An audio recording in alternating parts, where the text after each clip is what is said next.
Hello, everybody. Welcome back to the second episode of my Let's Play series using Rith's pack. We are. Let me tell you what happened first in between the first and the second episode, and also what happened today. So, in between the first and second episode, I did a little bit of mining and a little bit of exploring, and I found a couple of villages. I also found a temple, a desert temple, and I recorded all this only to find out that my soundtrack, the audio track, was not being recorded, and so I lost all of that. So let me just give you a quick summary of whatever happened. As you can see, I got a few things. I found one village, and that village didn't have any bees. And really, what I was after is I was after finding a couple of bee houses with some bees, so that way I can start getting some bees going early on in the series. That way, we don't have to spend a lot of time with the first steps later on when we really want to get into them. I also found a few other things like the sailor charm, the garden scythe, and his illumination wand. Anyway, we found a few really cool things that we can use. Also, an ender, which is going to help me at the beginning. It's a much better weapon than the one that I have right now. And so that is basically what happened. Like I said, the audio track was not being recorded. So now, what I want to do is I'm going to wait until it's morning. I really don't want to go out right now. But I'm going to wait until it's morning, and then I'm going to make my way back to the to our home, to our base. As you can see, I went all this distance exploring, and all of the things that happened, I had it on tape. But oh well, no point in crying over spilled milk. So today, what I have planned for today is after we get back to the village, what I have planned for today is we're going to continue with a little bit of Tinker's Construct. I want to go ahead and make a hammer, and I want to duplicate some of the ores that I've got, so that way we can start getting more ores and start doing a little bit of production, doubling our ores and doing things like that, getting some basic rudimentary forms of electricity, of power going, and that is the plan for today. So let's go ahead and get into it. I see that it is. Where's the moon? Moon, where are you? Well, yeah, it's starting to gonna be day soon, so I can probably get a head start. One of the things that I did find and that I wanted to make a point, because I don't know if all of the folks watching this know or not, but Ender.io adds these capacitors, ancient capacitors that you can find as loot. And a lot of these are actually upgrades to the regular octadic capacitor that you can find. Most of them will be downgrades. And so you want to use them at the beginning because they are going to be better than pretty much anything that you can put on the machines, since you don't have access to octadic capacitors just yet. You can always see when you hold shift, it's going to tell you that increases the energy storage in speed and range of machines. And a lot of the times, what it says on the description will give you an idea if it's going to bring the speed higher than an octadic capacitor or not. So, for example, there's this magic capacitor. What's a dud one that I saw here, but I don't remember. Yeah, like this one here says, an attached note describes this as simple, villainous, villainous, nice, hot, good session with capacitor dud, or whatever. It just tells me that it's probably not very good. Anyway, let's stop making fun of my accent and let's try to get back to the base. Alrighty, folks, I will see you in a few. Alright, folks, we are back at our little base that we made, our little home. And the first thing that I want to do is I want to go ahead and put this bee houses and let them start with the production. I'm going to need some cactus, I believe. So let's put them back here. Excellent. So I should say that it's good. And we start seeing a lot of little bees. So The reason that I'm doing this is because one of the things that I used to do in the past, I used to, whenever I started with bees, I would go ahead and start. I started the wrong way. Let's put it that way. I would go ahead and get forest princess, for example, and then I would get a different drone, a rock drone or whatever it is, and I would start trying to mutate them all the way from the beginning. After experimenting with it a few times and understanding how bees work a little better, I learned that what you want to do is you want to make sure that you get to a steady production of a pure breed bee. And so usually the bee houses are really good for that because it takes longer and it just maintains from what I understand, the bee houses will maintain the genome, if you will, of the bee. Instead of mutating it, it'll just maintain it. And so, hopefully, by the time that this queen is done, we will get, of course, a princess and a drone, also of the modest kind, and we will continue doing modest bees in these two bee houses until we know that we are having steady production of pure bees. Once we have the pure bees, then we can start thinking about um, breeding them to create some other classes of bees, some mutants. Anyway, so we are just going to let it do its thing. It's going to be night really soon, so we are going to sleep really quickly. And well, maybe not. Why did I think it was night? It's starting. Oh, sunset. Okay, so one of the things that I did also in between episodes is I made some grout. As you can see, I was carrying around 64 blocks of grout. And for those of you who don't know how to make grout, it is very simple. You just use gravel, clay, and sand, and that makes the grout. And with the grout, what you can make is sear bricks. Now, I've been making the sear bricks, and I want to go ahead and make a few more sear bricks. That way we have enough. And I went ahead and made, now it's night. Let's go ahead and sleep quickly. Um, this is so we can go ahead and make our, what do I call it? With the sear bricks, we're going to make our, name escaped me. But anyway, let's go ahead and start making the parts for it. Is it a foundry? I don't think it's a foundry. Anyway, I'm sure that all of you are going like, yeah, it's just giving me the name, but of course I can't hear you. So we're going to go ahead and make the basic parts. And so what I like to do is I like to make a basin. I like to make a table. Of course, we need one drain and a couple of faucets. We need a controller.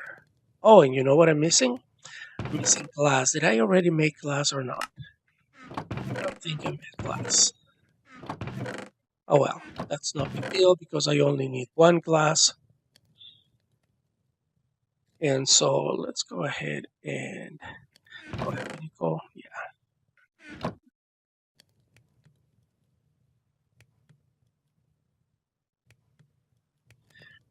I know what I did is just sacrilege, but oh well. I won my piece of glass. All right, there's the glass, and let's continue with the ground. Okay, so with the glass in the middle and some sear bricks around, we make our tank. All right, and now what we need to make is the bricks themselves. Okay, and with the new version of Tinker's Construct, you can make the smeltery. There you go. That's the name that I was looking for. The smeltery, you can make it really at any size that you want. You can be to a 1x1, 3x3, 4x4. I believe you can make it up to a 7x7. I'm not sure what the maximum size is, but I prefer to make a 3x3 because I like to um, cook uh, metals by nines, and so that way I can make blocks. And so I make a 3x3, and it's really easy. You might make the 3x3 base, and then you close it on the outside. On the front, if you don't know how to do this, you have to have your tank and your controller. I usually like to put my controller in the center, put my drain in a corner, and then put my tank on the other corner, and voila. When you see the flames, that means that your smelter is going. And as I said, doing it a 3x3, now we get 9 spaces here for our ores. All right. So that's that. Of course, with the extra ores that I have, the extra bricks that I have right now and that I am making, I can start making the our smelter even bigger, so that way we can smelt more ores. But this is the basic one, and this is what we need. Now, I usually make a couple of holes here, and then I put the other parts. There's our faucets. There's a table, and there's a basin. All right. So we have our basic smelter, and now what we need lava, because we need fuel to be able to get start smelting ores. And so let's put this still away so it doesn't bother us. Oh, look at that! Somebody's calling me. All right, sorry about that. Okay, let's get rid of the sand.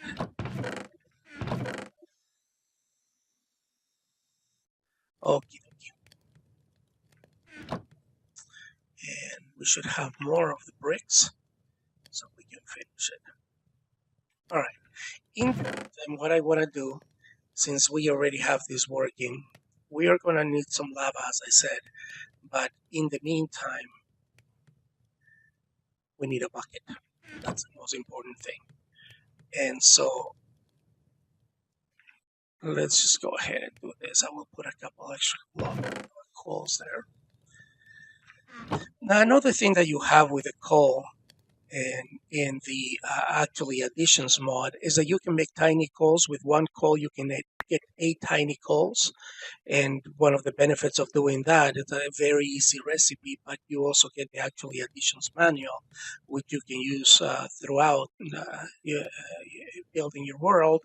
And the beauty of the tiny coals is that, for example, right now, if I put one coal, that is going to burn 8 of whatever I put up here. That's usually that is the ratio, the exchange ratio. So if I want to make bread, I can put 8 those up here, or toast.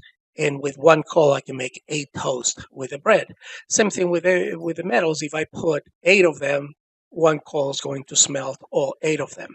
But in this case, I want to smelt only 3. So that's when the tiny coal comes in handy. I can just go ahead and put 3 of them here, and the ratio is 1 tiny coal per block that you are smelting or that you are cooking in the furnace. And so here, to be able to make my bucket, I don't need to waste any iron. I just put 3 iron ores and 3 tiny coals, and again, my 3 ingots. Now, let's take a look. I don't remember that we had any lava close by. The only lava up on the surface is over here. So I believe that we found a lava source down in our mine. And so let's take a look if that is the case. Let's go ahead and make our bucket. And let's finish using these bricks. Let's see if we have any more bricks over here. Also, one thing when you're doing this, make sure that you save yourself some bricks. Specifically, save 3 bricks, I believe it is. Let's see. Later on, in order to make the hammer, for example, we need to make a tool forge. And the tool forge utilizes 3 sear bricks and iron. And so as long as you have those 3 sear bricks put aside, then you can go ahead and use the rest of your bricks here in your smeltery. So let's go ahead and complete the second level. All right, and that should do it. Whatever excess that we get, we can turn it into MC later. All right, perfect. All right, so let's go ahead and look for some lava. like I said, I believe I found some. Let's go ahead and take the sear tank with us, because the sear tank can be filled up and then brought back instead of going on bucket by bucket. Now, I wanted to apologize for the abrupt cut there, but I'm having problems with my audio for some reason. That's the same reason why when I started recording today, I lost a big part of the recording, and now it, for some reason, it cut out. So anyway, I'm going to be looking into this in between chapters, and I'm going to make sure that it's fixed for uh, the next uh, the next episode. So sorry about that. Let's get back on with our regularly scheduled programming. All right, we are back, and we are still making some iron, but I have what I needed to make that um, tool table, or tool forge rather. So let's go ahead and get those um, sear bricks that we saved. I've been cooking all this iron, so let's go ahead and put the last 9 iron that I have here with me. We have still a few blocks to make, and these take a bit, so I don't have it automated right now. I don't find the point of automating that since I'm not going to be using it constantly. It is just for now. So if we find the need to automate it, I will in a few minutes. But let's go ahead and do this. So what we want to do for the tool station is we want to have the bricks with the tool station there. And if I remember correctly, yeah. So you have the 4 blocks of iron, the tool station, the sear bricks, and now we have a tool forge. And as I was telling you, the nice thing about the tool forge is that now you can make all of these new tools. You can make a hammer or the excavator or the lumber axe, all of these kind of things. The lumber axe is pretty cool in that you can fell entire trees, but with vein miner like we have, it is really not necessary. The main reason why I make this, why I make the tool forge, is so I can make a hammer to help us with the initial mining, and also eventually a cleaver that helps us with the heads that we are going to need for some Ender IO machine mob heads. All right, so now that we have that, let me show you something that we have to do to make our weapons a little better. So I'm going to take a little bit of clay here. I'm going to take all of this clay. If you have worked with Tinker's Construct in the past, you know that you have to make a mold in order to make, for example, a sword head. You have to make the mold for the blade, and you pour whatever iron or whatever metal you want into the cast, and that is going to make the blade. Well, on the new version of Tinker's Construct, I don't know which last version, but I know that it's on this one right now. You can do temporary um, casts. And so, how you do them, for every 2 clay that you have here, you're going to have enough molten clay to do, I believe it's called molten clay. We'll figure out in a second here. But 2 of them will give you enough to make one part of a weapon, which is really good, or a tool rather, which is really good because what happened is before you ended up with all of these casts and you wasted a lot of aluminum brass or a lot of gold in making these casts that you used it once and never again. And also with TIC, with TIC, you only need to make the part of the tool that you want to upgrade, and instead of making a whole new tool. So that even makes it, in my opinion, even more irrelevant to have the actual molds made out of aluminum, brass, or gold. So, for example, here what I'm going to do in my part builder, well, first of all, the stencil table, I need to make a hammerhead. Oops, I made it already before. Good going. All right, let me see. We don't have a tough rod. And what else do we need? We need plates. Yeah, 2 plates. So we're going to make plates, and no more stencils. I'll have to make a few more. All right, And with that, I can go to my part builder and make the head. Um, you need 8 of those to make a stone hammerhead. And so now with the stone hammerhead, I can put it here and I can pour the molten clay over it. And that is going to make a temporary cast for my hammerhead. As you can see, once it dries, the stone hammerhead goes away. And what we end up with is a hammerhead clay cast, which again, it is temporary, meaning that as soon as I pour the material, which in this case is iron, it's going to take 8 of them. And as soon as that is done, done pouring, the cast itself is going to disappear. So always remember that you lose whatever you use to make the cast. So in this case, the stone hammerhead, we lost that. So don't use anything expensive to get the mold. And then once you get the actual mold and you use it, it is a one use only. Once it dries up, in this case, 100%, bam, the mold is gone and you end up with the head. Now for this one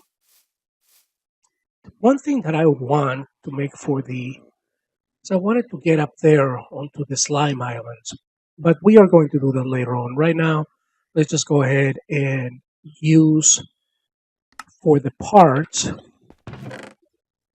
Let's get some wood here.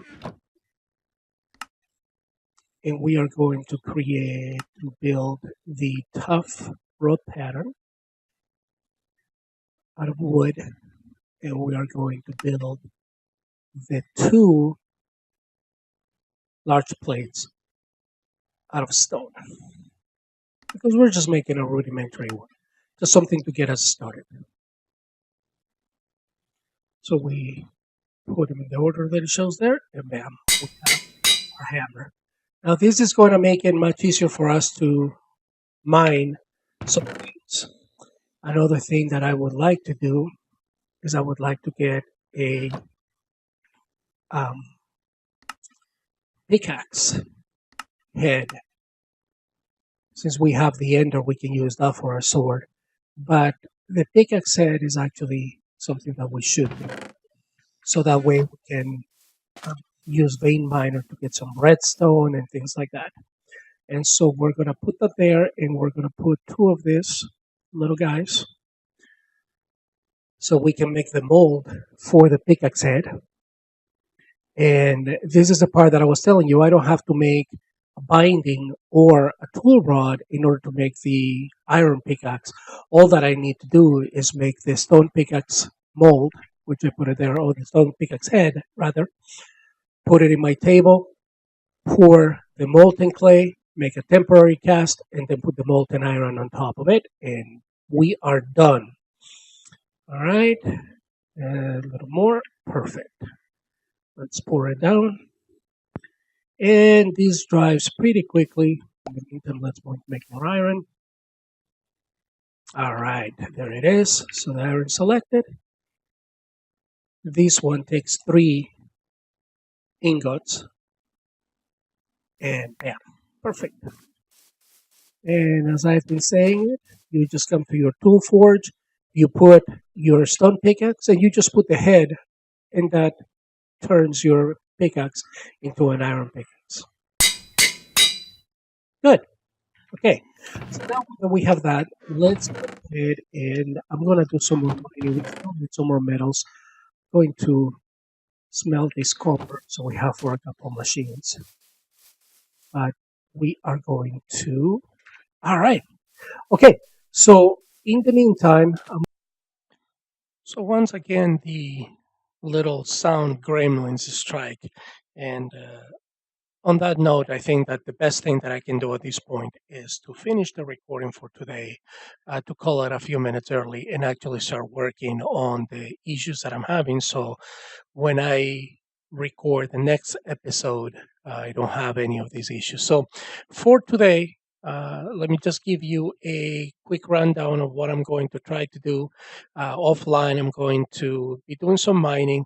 I also want to start I went ahead and took down all of the fences here because I'm going to start building the first room in our house.